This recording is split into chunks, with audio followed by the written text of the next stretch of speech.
Bem, estar aqui em Atenas, para todo aquele que gosta de filosofia, bem na acepção da palavra, que é um filósofo, ou seja, é um amante do conhecimento, é um amante do saber, é realmente uma experiência absolutamente indescritível. Como eu brinquei na live que eu fiz outro dia, Atenas, né, e a Ágora Antiga é a verdadeira Disneylândia do filósofo, é onde você a todo momento esbarra com o templo de Zeus, templo de Atena, vários templos de Atena, onde você sabe que por ali caminhou Sócrates, Aristóteles, Platão. Platão que eu considero como o maior de todos. Aquele que realmente, como Sócrates nada escreveu, tudo que sabemos até hoje a respeito de Sócrates, principalmente é por causa do seu principal discípulo, que foi Platão. Então, eu considero Platão realmente o grande. Se tivesse que escolher um, eu escolheria Platão realmente. E imaginar que Platão caminhou por aqui e vendo essa iluminação da Acrópole antiga de Atenas, é algo que realmente me remonta àquela imagem do grande demiurgo de Platão. Aquela ideia do Deus criador, porque quando a gente analisa Atenas, toda essa criação, onde foi feita, realmente parece que teve uma mão de algum ser especial, que naquele momento escolheu determinados outros seres para encarnar na Terra e deixar esse legado fantástico, né?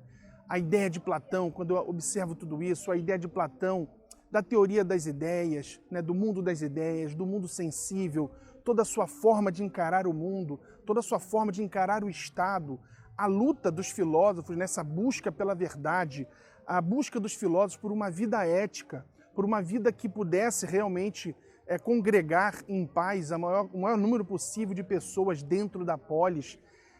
Quando a gente lê a República do Platão e vê toda a sua criação de um Estado ideal, que, claro, é utópico, mas é aquela ideia de uma utopia que talvez devêssemos nos mirar e buscar concretizar essa ideia de Platão de um Estado perfeito, ou minimamente o mais perfeito possível.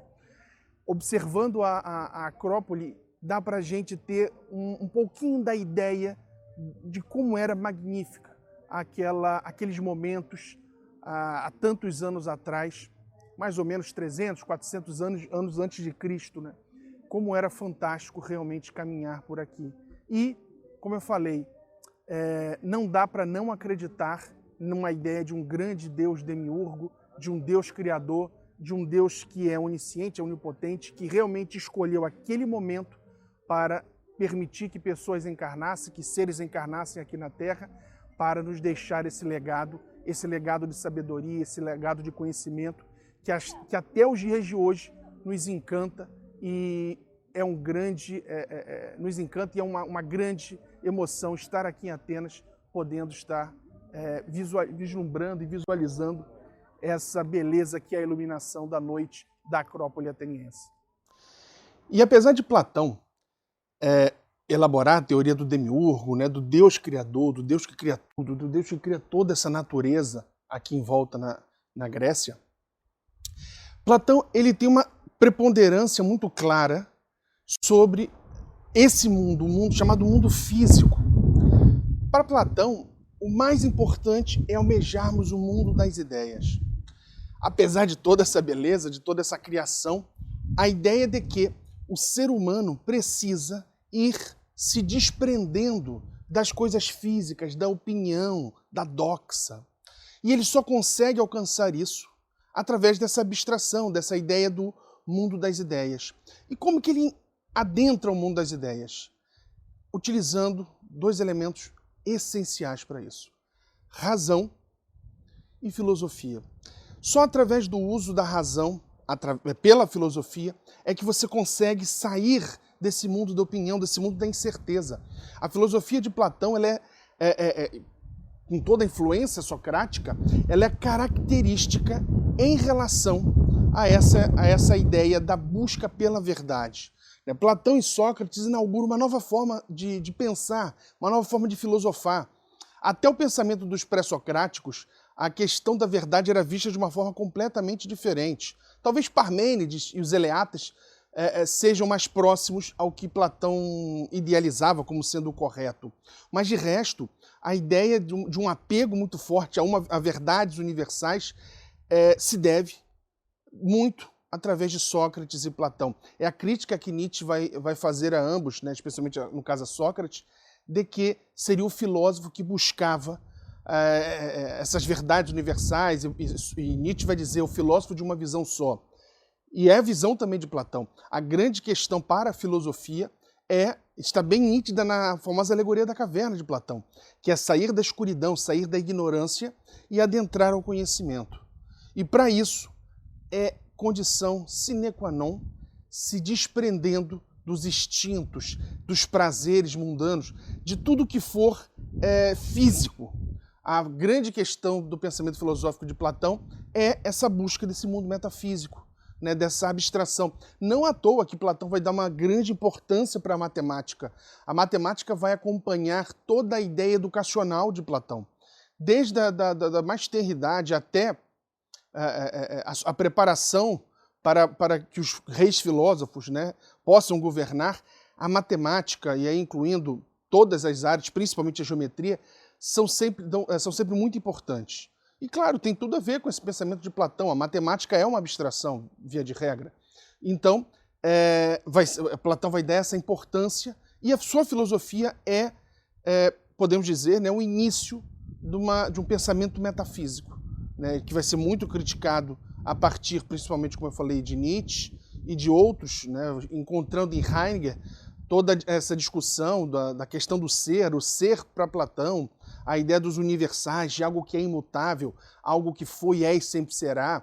Heidegger vai discordar de toda essa posição, mas, de uma forma ou de outra, tudo parte de Sócrates e Platão. Isso realmente é inegável. É o início dessa maior sofisticação no pensamento. Se os pré-socráticos tiveram o mérito de serem os precursores do pensamento filosófico, Sócrates e Platão vão ter a importância de terem modificado e dado a linha, o paradigma a ser seguido pela filosofia clássica e, podemos dizer, até os tempos atuais, né? Justamente porque sempre que se critica essa forma de pensar, que alguns vão chamar de filosofia da consciência, que vai encontrar depois em Descartes, em Kant, o seu prosseguimento, foi Platão, né, como Sócrates nada escreveu e só chegou até nós o seu pensamento por causa de Platão. Então foi Platão que delineou essa nossa forma, né, de pensar, essa nossa forma até de estar no mundo. E com toda essa influência, por exemplo, que teve no cristianismo, com Santo Agostinho, até os dias de hoje, boa parte das religiões dão prevalência a um mundo metafísico, queiram chamar como quiser, de céu, paraíso, dão essa prevalência em relação a esse mundo, ao mundo físico. Né? Dão prevalência à ideia de uma racionalidade, e aí a ciência hoje é muito forte, a racionalidade em detrimento dos instintos. Os instintos, a partir de Platão, são vistos como algo ruim, como algo menor, como algo que nos aproxima, né, aos animais. E Platão vai dizer o quê? Não, temos que nos afastar desses instintos. Precisamos nos tornar seres efetivamente racionais. E claro, quando nós pensamos que isso é mais de 2.300 anos atrás, isso nos causa espanto pela sofisticação do pensamento, pela sua importância, com toda certeza. Mas hoje até estudos em termos da neurociência vão provar que essa possibilidade ou essa ideia de Platão, essa teoria de Platão, não parece ser efetivamente correta. Hoje já se comprova que boa parte, ou talvez até a maioria das nossas decisões, das nossas ações, não são tomadas de forma racional. Racional aqui entendendo como o momento em que eu paro, penso e tomo uma decisão.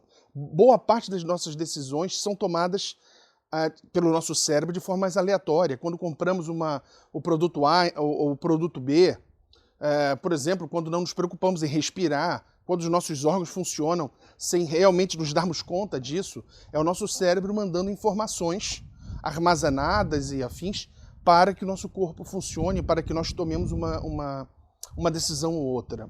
Mas, em que pese boa parte do pensamento de Platão ter sido ao longo dos séculos e dos milênios sendo superado.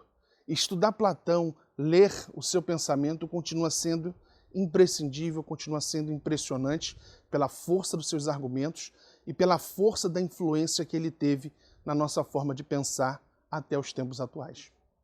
Muito obrigado.